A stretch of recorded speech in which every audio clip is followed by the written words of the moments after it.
ये आकाशवाणी है। प्रस्तुत है सुर्खियों में। इसके अंतर्गत सुनिए विशेष चर्चा। अंतर्राष्ट्रीय पोषक अनाज वर्ष 2023 मिलेट्स के मामले में विश्व स्तर पर भारत की पहचान।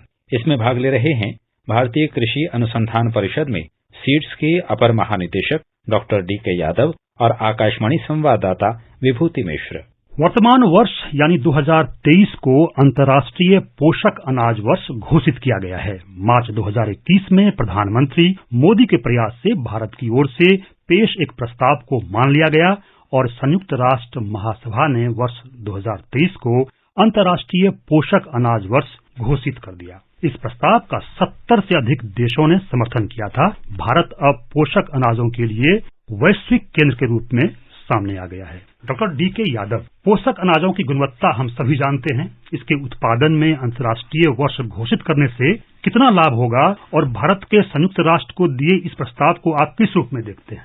जैसा कि हम सभी जानते हैं कि भारत में पोषक अनाज मुख्य तौर पर उगाए जाते थे और जो 1950 की बात करें या जो हरित क्रांति आने से पहले, तो उसमें पोषक अनाजों की एक बहुत ही महत्वपूर्ण भूमिका थी। लेकिन समय के साथ जो दूसरा धान और गेहूं पर जोर रहा और उसके बाद धीरे धीरे इनकी जो क्षेत्रफल था और उत्पादन था वो घटता गया।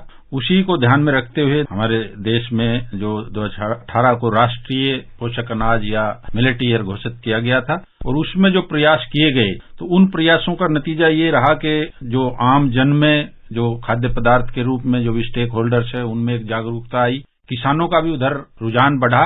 उसी को देखते हुए इनका नाम भी बदला गया। पहले मोटे अनाज के नाम से जानते थे मिलेट्स को, लेकिन उनका नाम जो है न्यूट्री सीरियल्स के नाम से, पोषक अनाज के नाम से नामकरण हुआ, उसका गजट नोटिफिकेशन हुआ और पूरे देश में जो है 2018 में इन मिलेट्स को प्रमोशन के लिए, इनके विभिन्न उत्पाद बनाने में उस पर काफी जोर दिया गया। और उसी का नतीजा था कि जब 2021 में हमारे माननीय प्रधानमंत्री जी ने हमारा जो प्रस्ताव भेजा यूनाइटेड नेशन जनरल असेंबली में, तो वो बहुमत से वो पास हुआ और उससे निश्चित रूप से आज हम जो अंतर्राष्ट्रीय पटल पर भारत की एक पहचान हुई मिलेट्स के मामले में। और निश्चित रूप से जिस तरह के कार्यक्रम अंतर्राष्ट्रीय वर्ष 2023 में जो मिलेट्स के लिए हम मना रहे हैं, देश के स्तर पर और विश्व के स्तर पर जिस तरह के विभिन्न आयोजन किए जा रहे हैं, उससे निश्चित रूप से भारत की प्रतिष्ठा बढ़ी है और हम अपने इन अनाजों को विश्व स्तर पर ले जाने में कामयाब होंगे।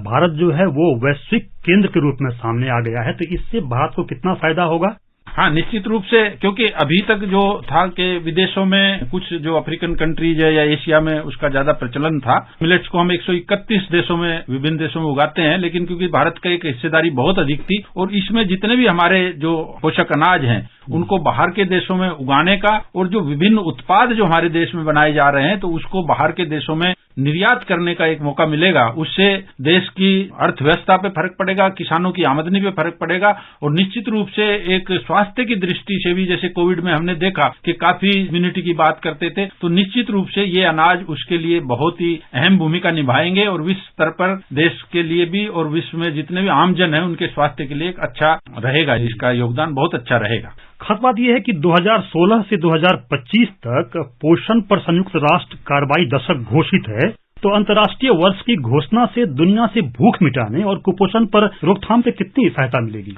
जो हमारी मुख्य खाद्यान्न फसलें हैं, जैसे कि आप धान की बात करें, गेहूं की बात करें, मक्की की बात करें, तो ये सभी फसलों के लिए हमें एक बहुत ही अच्छे वातावरण की, अच्छी जमीन की, पानी की व्यवस्था की, आज जलवायु परिवर्तन की हम बात करते हैं तो उनमें ये फसलें बहुत सी जगहों पर फिट नहीं होती है और उससे कई बार जो किसानों को काफी नुकसान उठाना पड़ता है। जो पोषक अनाज हैं, जो हमारी मिलेट्स हैं, उनकी खासियत यही है, एक तो ये इनकी जो पोषण क्षमता है, पोषक तत्व बहुत अच्छे हैं। दूसरा, इनको आप बहुत ही एडवर्स कंडीशंस में भी, जिस तरह से आप सूखे की बात करें, आप उच्च तापमान की बात करें, तो उन अवस्थाओं में भी ये बहुत अच्छा उत्पादन देता है। और जितना भी जैसे आपकी क्षारीय लवणीय भूमि है उनमें भी, तो मार्जिनल लैंड्स पे एरिड, सेमी एरिड जो रीजन है देश के या हमारे पूरे विश्व में, तो उनमें भी इनका एक विशेष अहम योगदान रहेगा। और जहां जो दूसरी फसलें, जैसे हम खाद्यान्न फसलों की बात करते हैं, वो फेल हो जाती हैं, तो निश्चित रूप से ये जो हमारे पोषक अनाज हैं ये वहां पर कामयाब होंगे। तो पोषण की दृष्टि से भी और जो किसान को जहां पे कई बार नुकसान उठाना पड़ता है, तो उसमें निश्चित रूप से ये फसलें किसानों को कुछ ना कुछ देंगी।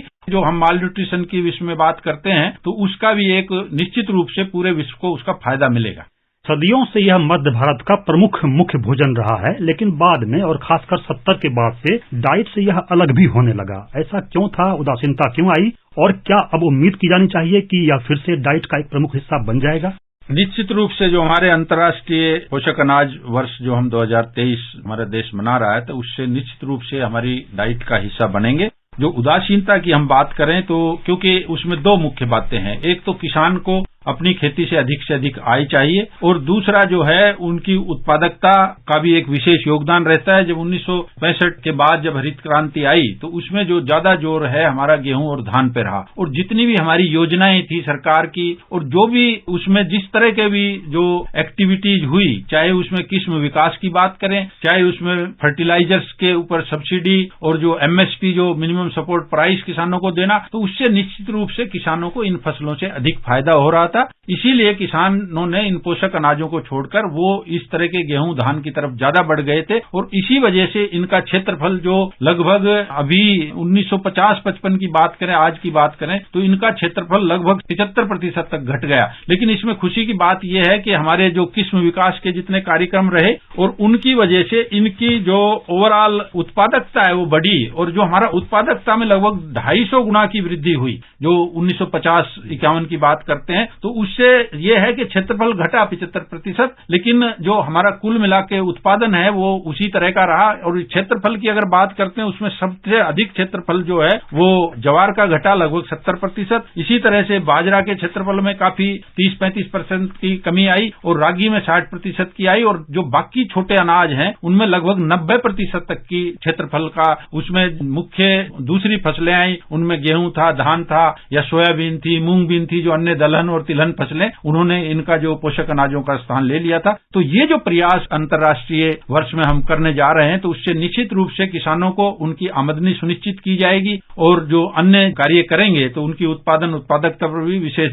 ध्यान दिया जा रहा है। जब भारत एक वैश्विक केंद्र के रूप में उभरा है, तो पोषक अनाजों के संदर्भ में अंतर्राष्ट्रीय वर्ष घोषित होने से भारत और अंतर्राष्ट्रीय स्वास्थ्य में क्या क्रांतिकारी बदलाव आ सकते हैं? क्योंकि मिलेट्स जो हैं वो शुगर और हाई बीपी को भी दूर करने की क्षमता रखते हैं।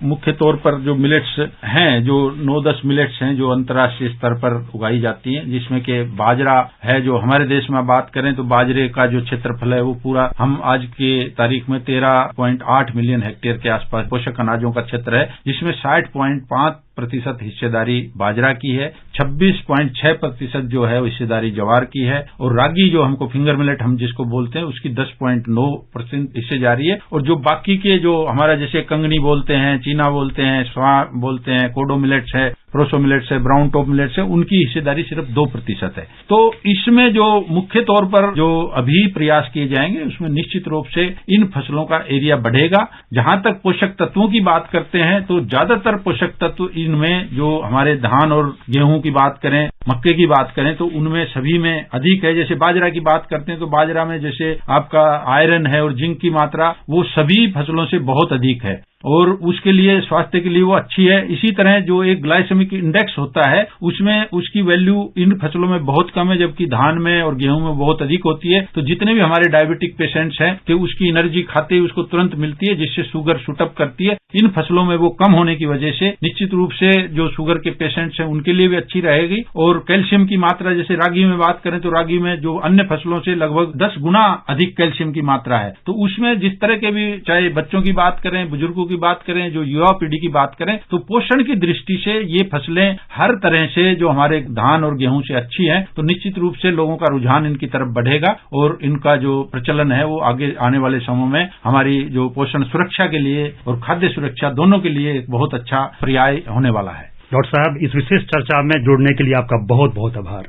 धन्यवाद। अभी आप सुन रहे थे विशेष चर्चा, अंतर्राष्ट्रीय पोषक अनाज वर्ष 2023 मिलेट्स के मामले में विश्व स्तर पर भारत की पहचान।